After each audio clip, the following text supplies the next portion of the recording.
29 बेशर्म अर्जुन। उसकी तुम फिक्र मत करो। अब मैं सोने जा रहा हूँ, बाय, अब डिस्टर्ब मत करना मुझे। इतना कहने के बाद अभिनव फोन काट देता है और वापस से अपने बिस्तर पर जाकर सो जाता है। आखिरकार उसे रात के लिए एनर्जी भी तो इकट्ठी करनी थी, लेकिन शायद इस बार उसकी किस्मत कुछ ज्यादा ही खराब होने वाली हो। क्या पता वह जी मोटिव के लिए अपनी एनर्जी स्टोर कर रहा है। उसके बदले उसके साथ क्या हो जाए, इसके बारे में इस वक्त अभिनव को कुछ भी नहीं पता था। वही अभिनव की बात सुनकर तृषा बहुत ज्यादा खुश हो रही होती है। उसने तो एक तीर से 3 निशाने किया था। पहले रीमा से सारी इंफॉर्मेशन कलेक्ट करना बिना किसी परेशानी के, दूसरा उसकी बहन को अभिनव को बेचना, इसके बदले उसे अच्छी खासी रकम मिलने वाली थी, और तीसरा उसके बाद वह उसकी बहन को अपने धंधे में ले लेने वाली थी। फायदा ही फायदा। अर्जुन बेचारा ऐसी सोच में डूबा था कि पता नहीं आयशा उसके लिए क्या लेने गई है। थोड़ी ही देर में एक बार फिर से उसके रूम का डोर खुलता है और उसे वहां पर बड़ी सी स्माइल लिए हुए आयशा दिखाई देती है, जिसके हाथ में एक ट्रेन थी। वह स्माइल करते हुए उसके पास आती है और उसके बगल में बैठकर कहती है, यह को अर्जुन, इसे पी लो, इसे पीने से तुम्हारा सारा दर्द छूमंतर हो जाएगा। अर्जुन उसे ग्लास को देखा है। वह कांच का ग्लास था, जिसके अंदर से पता चल रहा था कि हाँ भाई, इसके अंदर कुछ और नहीं, या तो करेले का जूस है या फिर नीम का जूस है। इन दोनों के अलावा वह कोई और अच्छी चीज इसके लिए लेकर आ नहीं सकती है। अर्जुन एक नजर आए ऐसा को देखा है, जो कि बहुत ही खुशी से उसकी तरफ वह ट्रे लेकर खड़ी हुई थी। अर्जुन को ये देखकर मन ही मन बहुत हंसी आती है, लेकिन वह हंसता नहीं है। फिर वह उसे ट्रेन में से जूस उठना है और एक ही घूंट में उसे पूरा का पूरा खत्म कर देता है। आयशा ये देखकर तो हैरान ही रह जाती है। उसे बिल्कुल भी विश्वास नहीं हो रहा था कि अर्जुन ने उसे कड़वे जूस को इस तरह से ही पी लिया, जैसे कि वह नीम का जूस ना होकर कोई मैंगो जूस हो। उसे देखकर को तो आयशा का जी मिचलाने लगा था। आयशा कहती है, अर्जुन क्या आप ठीक हो? आपने ये जूस पी क्यों लिया? ये कितना ज्यादा कड़वा है, क्या आपको ये कड़वा नहीं लगा? उसकी ऐसी हालत देखकर, उसके चेहरे पर बिनते बनते बिगड़ते एक्सप्रेशंस देखकर अर्जुन को कुछ सोचता है और वह जल्दी से अपना हाथ आगे बढ़कर आयशा को पकड़कर अपने ऊपर खींच लेता है। आयशा कुछ समझ पाती या कुछ कर पाती उससे पहले ही वो अपने लिप्स उसके लिप्स से जोड़ देता है। आयशा को तो कुछ समझ ही नहीं आता है कि उसके साथ अचानक से क्या हो गया है। उसे तब होश आता है जब उसे अर्जुन की जीभ अपने मुंह में महसूस होती है, जिसकी वजह से जो थोड़ी देर पहले वह चॉकलेट खाकर आई थी, वह पूरी तरह से स्वाद अब बदल चुका था और उसके मुंह में भी कड़वा कड़वा टेस्ट आ रहा था। और इसकी वजह कोई और नहीं, उसका प्यार पतिदेव ही था। आयशा मन ही मन रो रही थी कि आखिर उसने ऐसा किया ही क्यों। वो ये सब चिल्लाकर बोलना चाहती थी और अर्जुन को हटाना चाहती थी, लेकिन अर्जुन की पकड़ उसकी कमर और उसके सर पर कुछ ज्यादा ही मजबूत थी, जिसके चलते वह अपनी जगह से हल भी नहीं पा रही थी।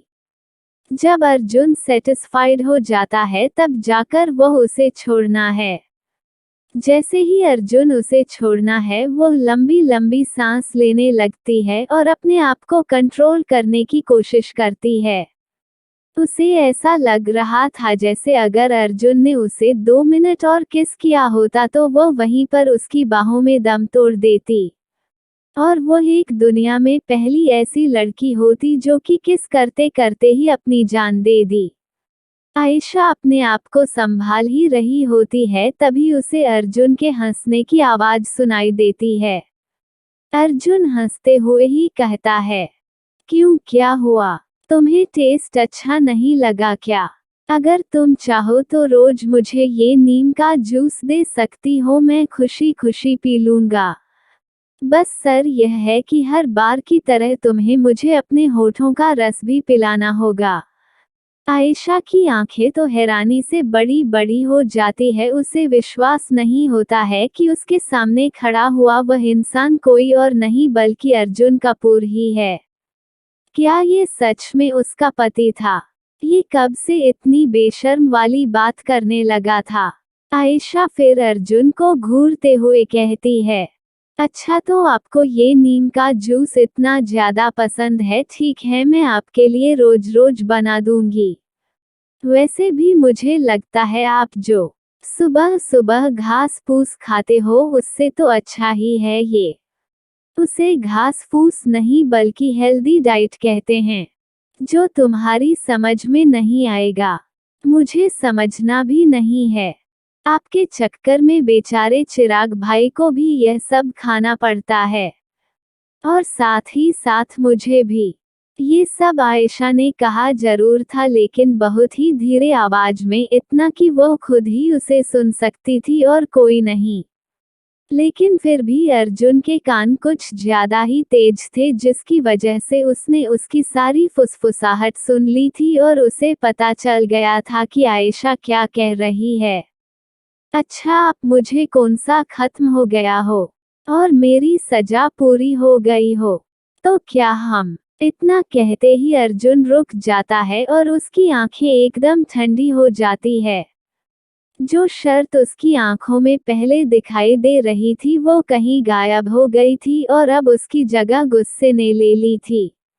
आयशा जब ये देखी है तो वह भी सीरियस हो जाती है। उसे समझ में नहीं आ रहा था कि अचानक से अर्जुन को क्या हो गया और वह किस बारे में बात करना चाहता है।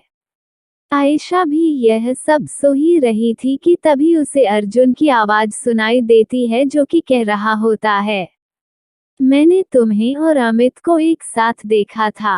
अर्जुन के ये शब्द जैसे ही आयशा के कानों में पड़ते हैं वो अंदर तक कट जाती है, क्योंकि उसे याद था कि अपनी पिछली लाइफ में अर्जुन ने उसे लास्ट टाइम क्या कहा था, कि कभी उसने अमित और उसकी एक साथ देख लिया तो वह अमित को जान से मार देगा।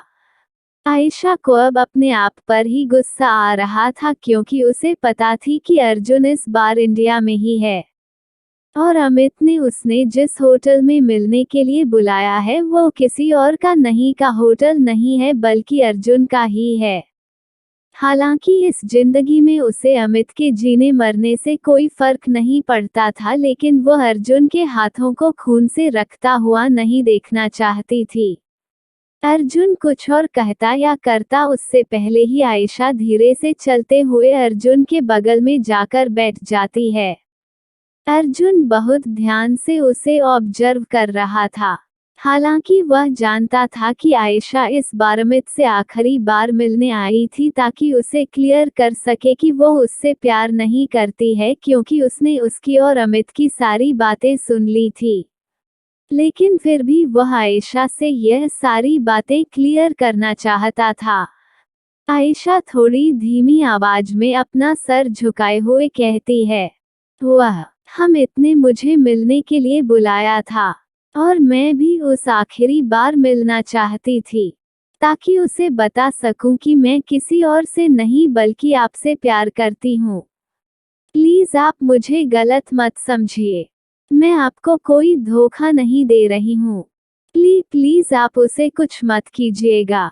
अर्जुन बहुत ध्यान से उसकी सारी बातें सुन रहा था, लेकिन जैसे ही उसने उसकी लास्ट वाली बात सुनी उसकी आंखों में खून उतर आता है।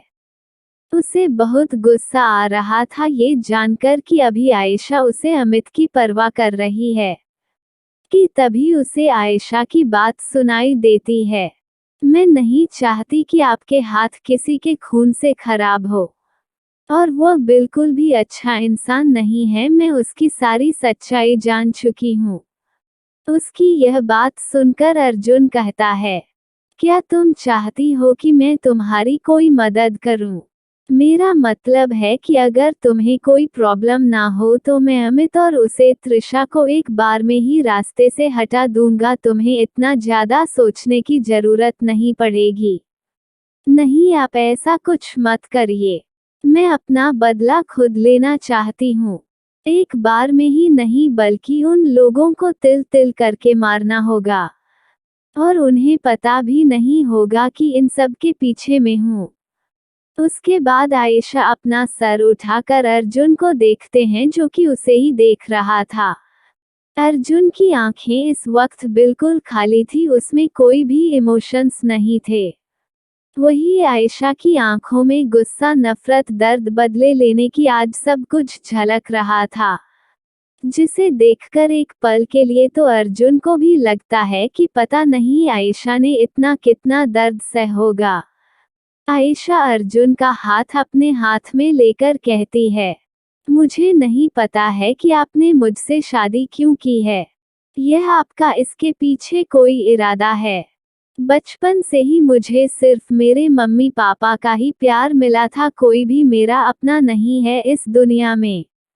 उसके बाद मम्मी पापा भी मुझे छोड़कर चले गए। जिस दोस्त को मैंने अपना समझा था वह भी धोखेबाज निकली। अंकल ने मेरी देखभाल की, लेकिन वह भी सिर्फ इसलिए ताकि वह मेरी जायजत ले सके। उनकी गलती की सजा कहीं ना कहीं मैंने नंदू को दी, जो मेरी गलती थी। आज तक मैं जिस पर भी भरोसा किया है उसने मुझे धोखा ही दिया है। लेकिन फिर भी ये दिल बार बार कह रहा है कि मैं आप पर भरोसा करूं। आप कभी भी मुझे हर्ट नहीं करोगे। ये सब कहते वक्त आयशा की आंखों में आंसू आ जाते हैं और वो लुढ़कते हुए उसके गालों से होकर नीचे गिरने लगते हैं। अर्जुन उसकी ओर देखते हुए कहता है, आखिर तुम्हें मुझ पर इतना भरोसा क्यों है? अगर मैं भी बाकियों की तरह निकाला तो आखिर मैं तुमसे जबरदस्ती शादी की थी, तो फिर तुम मुझ पर इतना भरोसा क्यों करती हो? ये सुनकर आयशा के चेहरे पर मुस्कान आ जाती है और उसे अपनी पिछली जिंदगी याद आती है, जब त्रिशा हमेशा उसे अर्जुन के बारे में कुछ ना कुछ बताती रहती थी, जो कि यही होता था कि वो उसे कितनी पागलों की तरह प्यार करता था। इतना कि जब से वह गायब हुई थी तब से वह एक पल की भी नींद लिए बिना लगातार उसे ढूंढ रहा था। मुझे इतना ज्यादा प्यार करता था कि उसने किसी और से शादी तक नहीं की थी, और उसने अपनी आखिरी सांस तक उसे ढूंढते हुए ही गुजारी थी। हालांकि वह उसे ये सब नहीं बता सकती थी कि आखिर वह उसे इतना प्यार क्यों करती है। वह नहीं बता सकती थी उसे कि उसका पुनर्जन्म हुआ है। भगवान ने उसकी पूरी किस्मत पर तरस खाकर उसे एक और मौका दिया था, ताकि वह अपने दुश्मनों से बदला ले सके, अपनी गलतियों को सुधार सके, और जो निर्दोष लोग उसकी वजह से नरक के दलदल में फंसे थे उन्हें बचा सके, अपने प्यार को वापस का सके। क्या हुआ बताओ ना मुझे, आखिर तुम मुझ पर इतना भरोसा क्यों करती हो? जब अर्जुन को आयशा की तरफ से कोई रिस्पांस नहीं मिलता है तो वह दोबारा से उस सवाल पूछता है। आयशा उसका कोई जवाब तो नहीं देती है, लेकिन अपना हाथ आगे बढ़कर अपने लिप्स को उसकी फोरहेड पर रख देती है।